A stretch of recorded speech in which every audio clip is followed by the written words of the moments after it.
Welcome to Oddball. I'm Amino Hassan. That's Izzy Gutierrez. Today's word of the day is penultimacy. Look it up, kids. And because we care about the finals, even though nobody else seems to care about the finals, we didn't talk about the big trade that happened on the day of Game 7, which is Kevin Durant getting traded to the Houston Rockets.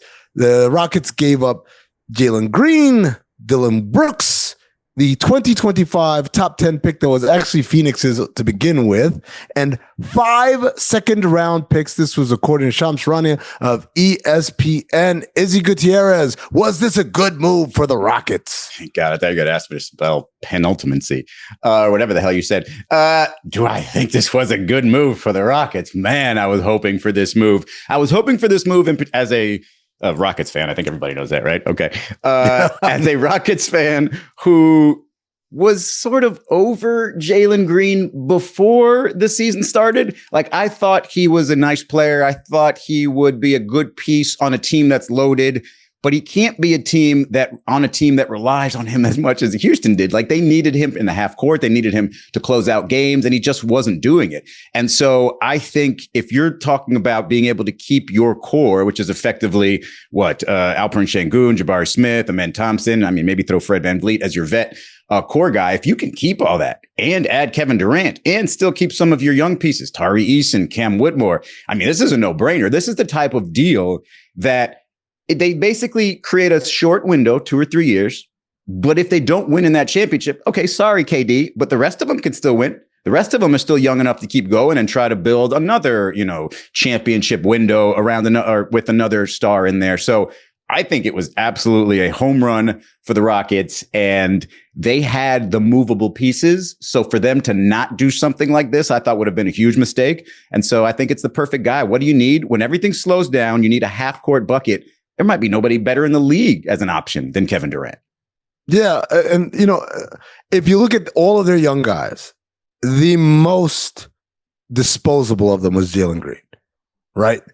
He's the one that if we graded everyone on a defensive curve, according to Ime Udoka's standards, he'd probably be second worst behind Sengun, right? Mm-hmm. But then the difference is if you grade everyone on an offensive curve, according to Ime Udoka standards, Sengun grades out as number 1 on the team, and Jalen Green is still kind of middling in that regard. Here's the thing. I don't think that he couldn't eventually be that kind of player. I'm just saying he's not that guy right now.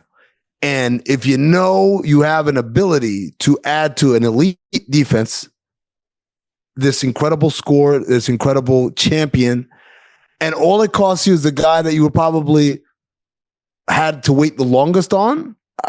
To me, that's a deal you do. You look at that draft pick, it's a draft pick that sure could have been someone that could have been groomed to down the line, be a contributor kind of on this cascading level waves of talent. Mm-hmm. But again, you were the number 2 seed.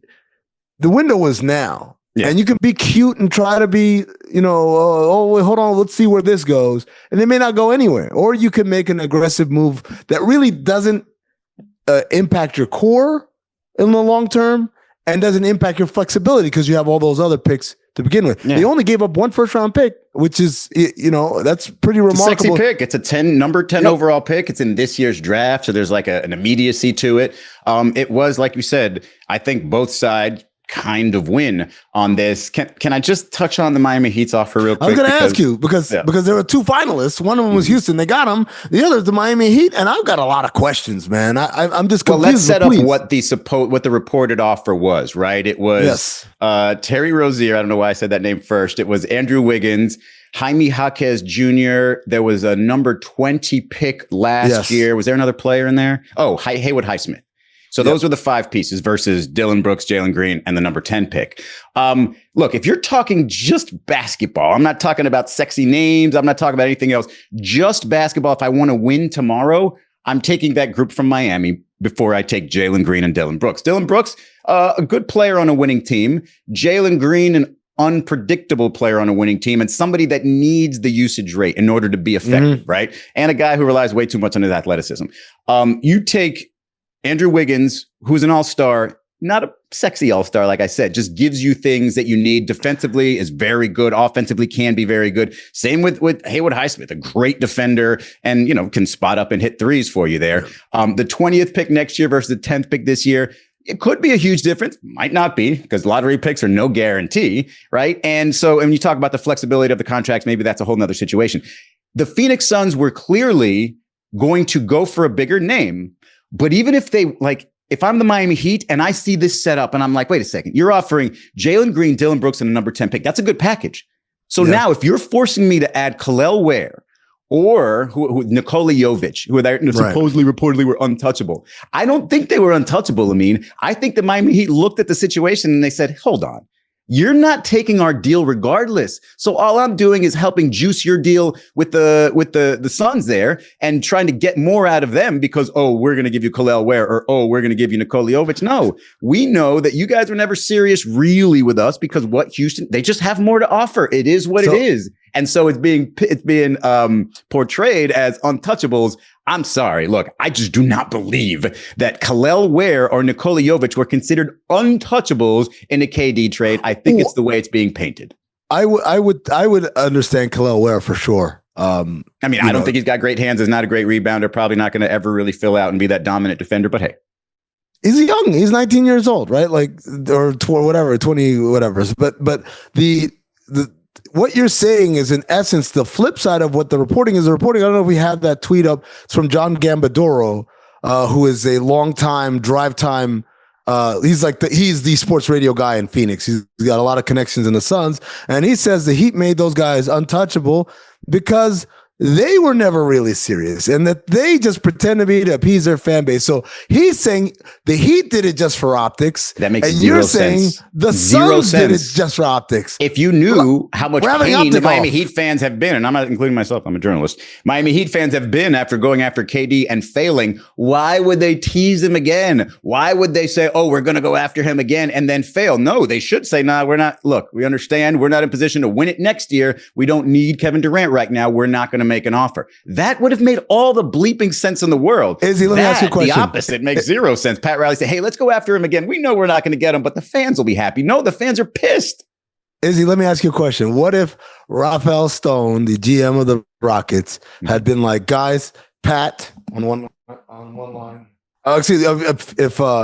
Brian Gregory, the GM of the Suns, was like, hey guys, I got Pat on one line, I got Ralph Stone on the other. Guys, I'd love to make a decision right now, but I don't want to do anything during the NBA Finals because Commissioner Stern came back from the dead and said he'll kill us all if we do this. So can I wait till tomorrow to give you guys the final answer? And they would have been like, yeah, because Stern is real serious about this type of shit. And then he hangs up and then he watches that Game 7.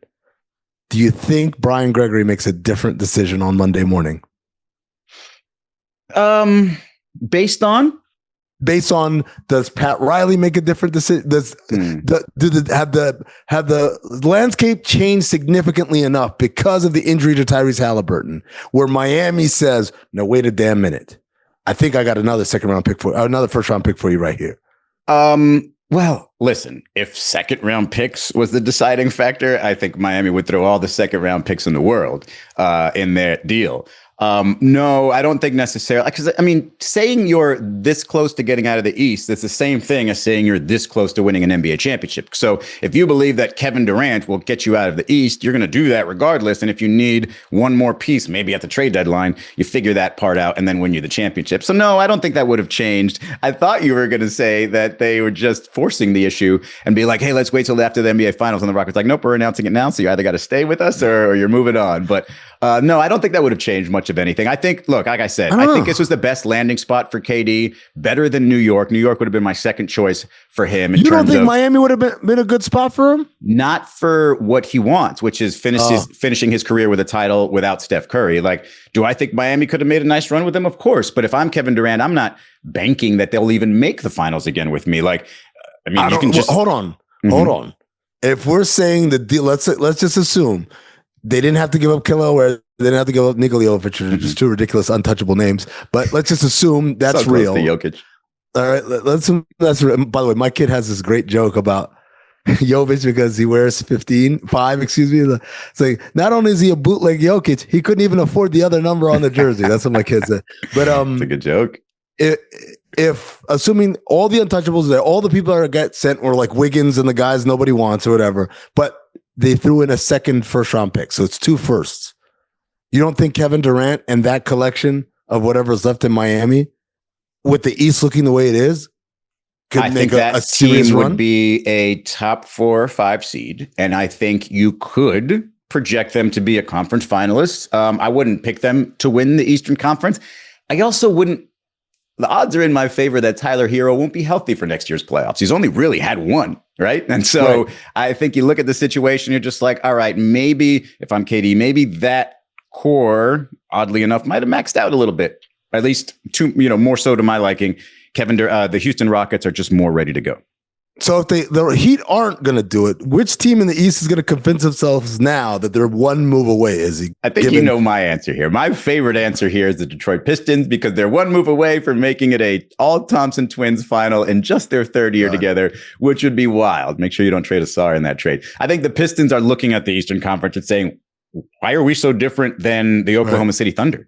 We have a guy in Cade Cunningham who could maybe replicate what Shai Gilgeous-Alexander does. We have a supporting cast that's young and fun and kind of knows how to win a little bit after this year. So I think they're up there. And I think the other team that has a piece that could still be considered very attractive and that has been talked about being dangled out there is Trae Young and the Atlanta Hawks. So and I think whoever Trae would go to would be the more exciting trade. I don't think the Hawks are going to create a contender by trading Trae Young, but I think that's a name to look at to see if, I don't know, a random name, but the Philadelphia 76ers add Trae Young, and then all of a sudden it's Trae and Embiid. It's like, wow, that's a pretty tough team. I'm going to go with a team that people said, oh, this guy's going to get traded, but I don't really think that he ever wanted to trade him, not unless he said trade me. Just the Milwaukee Bucks.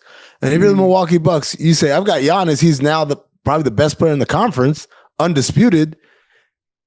Maybe I go after Jalen Green or one of the 8 million shooting guards. If you're the Oklahoma City Thunder and you probably think you have to improve or even just want to have a dynasty, secure a dynasty, are you dangling a package around Chet Holmgren for Giannis Antetokounmpo? No, man, because the finances go up if you do that. Right now, it's nice and cheap. So They love them cheap. They love them cheap in Oklahoma.